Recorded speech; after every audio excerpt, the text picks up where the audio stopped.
What up, guys? Tech King here with King City Customs. We also got Junior's loud ass mouth in the background. Smart's here doing some smart work. Smart work? Yep. You don't look too smart. This is unnamed. Yeah, I got the super view on. This is the unnamed Blazer. These are the Bonce SA4. I'll be honest with you guys, I don't really know a whole lot about Bonce at the moment. I'm slowly learning. These subs were originally in Medusa. We're going to put 4. We were originally going to try to do all 6, but we think that for what we want to do, 4 is going to be the magic number. This thing is strictly a base vehicle. Nothing else, not a daily driver, not a Sunday driver. Probably going to be a trailer princess. So first thing is, it's going to get a triple alt bracket. He's got 2 CES 390 amp externally regulated alts and the stock alt. The 2 390s are going to get wired to the lithium banks. I'm going to entirely gut this thing and start from the ground up. It's going to be a long process. I'm going to try to vlog as much of this as I possibly can. Unfortunately, I'm one person, and I have a half of a person right here. That's Junior. That's my boy. Our goal for this truck is at least 160 decibels. I'm going to throw that out there right now. 160 decibels is the end goal. If we can get that, we're good. And I think we can get it with the equipment we've got. So yeah, we got a long road ahead of us, but I mean, it was in decent condition when you picked it up. It runs great, drives great. However, we got to come up with a name for this truck. So it's gonna have 415s, flat wall. So we're gonna gut this. It's gonna be extreme. It's probably gonna be extreme. We're gonna do wooden door panels, wood roof, B pillar. It's gonna be a lot of fun. It's gonna be a lot of hard work, but then it's gonna be a lot of fun. So just stay tuned, guys. I'll try to keep you updated. You know, I've still got other things going on in the background, other stuff I'm working on. So yeah, catch you guys later. Thanks.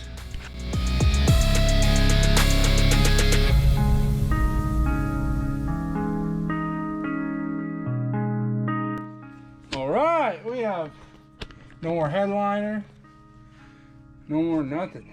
We are gutted. Oh. Yep.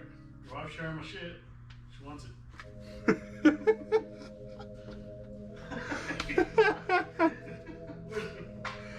You can say things are getting pretty serious. What up, guys? Tech King here with King City Customs. Hide this mop that needs cut. All right, so the Blazer's stripped.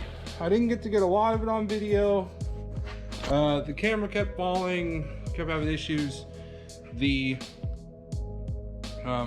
front got foamed. I'll show you that real quick. So we put foam in the A pillars. We sealed all this up. Our next step, we get seated here. So our next step, ow, it's uncomfortable. Our next step is going to be wedging things between the roof braces and the outside sheet metal. We're going to wedge some stuff, spray foam, let the spray foam dry, and then pull the wedges out, because these have tack welds, sometimes have tack welds or something else that sticks the roof brace to the sheet metal, and the base will break it from vibration and it will rattle like crazy. And if we don't take care of it now, we're gonna hate it later, because it's gonna be impossible with that box in here to do anything like that. So we're gonna start doing that right now. And this is, I mean, if you have a Blazer, any kind of vehicle, actually, it doesn't even have to be Blazer. If you have a rattle in your roof and you can't figure out what it is, it's probably the roof brace, and you can literally pull your headliner down. You ain't got to use a bunch of foam. You don't even have to use spray foam. I mean, I'm sure you could use other things. Spray foam works the best for us. It's proven to work. We've used it. So I'm gonna show you. I'm gonna get this all on video of us. I'm gonna make a wedge of some. I'm gonna get something to wedge in there just to give us a little bit of a gap to spray foam in, and then we'll leave it overnight so the foam can dry, and then when we come back tomorrow, we'll pull the whatever wedges we used. We'll pull those out. We got yin long that'll be here, I think tomorrow or the next day. I'm gonna do a video of putting the bussing on and the balancer and hooking yin longs up. I know everybody and their mother, it seems, has done a video about that. I'm gonna do my own, show you guys how to connect the bars and the links, and then I'm also going to show you as I make my own case. It's not gonna be a fancy case. It's gonna be, you know, it's gonna look good, and it's gonna be something you guys can do yourself in case you have the need or the desire to get some yin long. That's the plan for now. See you guys in a minute. So what we want for our wedge or a shim is we want it to look kind of like a door stop. It's got to have a slant to it, so that way it's got a small entry point, and then it'll expand as we shove it in there further. So I'm going to make 2 shims per brace, just the jigsaw. They don't have to be a perfectly straight line. It can be jank. I'm just using a piece of scrap wood we had laying around the shop. So like I said, I got just a piece of aluminum bar here for straight, and I am just going to draw a line to follow with my jigsaw. Again, it does not have to be perfect. It doesn't have to be very big either. And if you want to get if you really want to get it expanded, you would make the pitch lower. So you would lower this pitch, and then you could really get her wedged in there. Actually, now that I look at this, I might go ahead and draw another line and do more like this.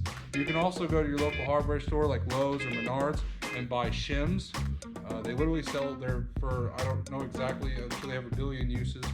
I think they're for shimming a door, I don't know. They literally call them shims, and they're just little dinky wood blocks like what I'm about to make.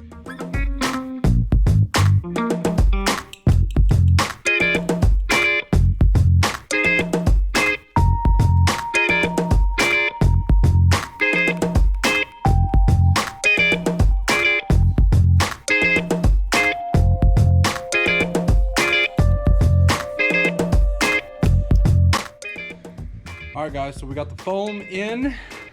Here's what we look like. Got all that across there and there. That far one, the wall is actually the roof of the wall is gonna rest against that, so I'm not worried about that one. Plus I tried to drive, I made the wedges for it, and I tried to drive it in there, and it's stuck extremely well. It's actually a little different. It doesn't have these divots right here like this one does, and that one. It's just flat, so it's stuck pretty well.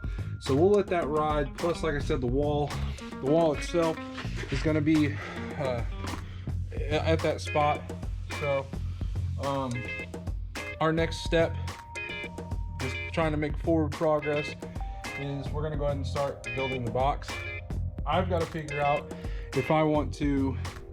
It's got this, and then it steps down to where the back seats were, and then it steps down again to the front floorboards. I got to figure out how much of this do I want to come. I know I shouldn't have to go further back than like right here. So do I go forward, step down, go forward, step down, or do I just go forward, step down, and then go all the way forward from that point? That's what I've got to decide now. I got to decide if I can get the 15s in there comfortably with the amount of airspace I need and have room for the port on the front. Obviously I have plenty of room to work with, but I've just got to, do a little bit of calculating, draw, take measurements, and figure out what's going to be the best orientation for 160 dB. So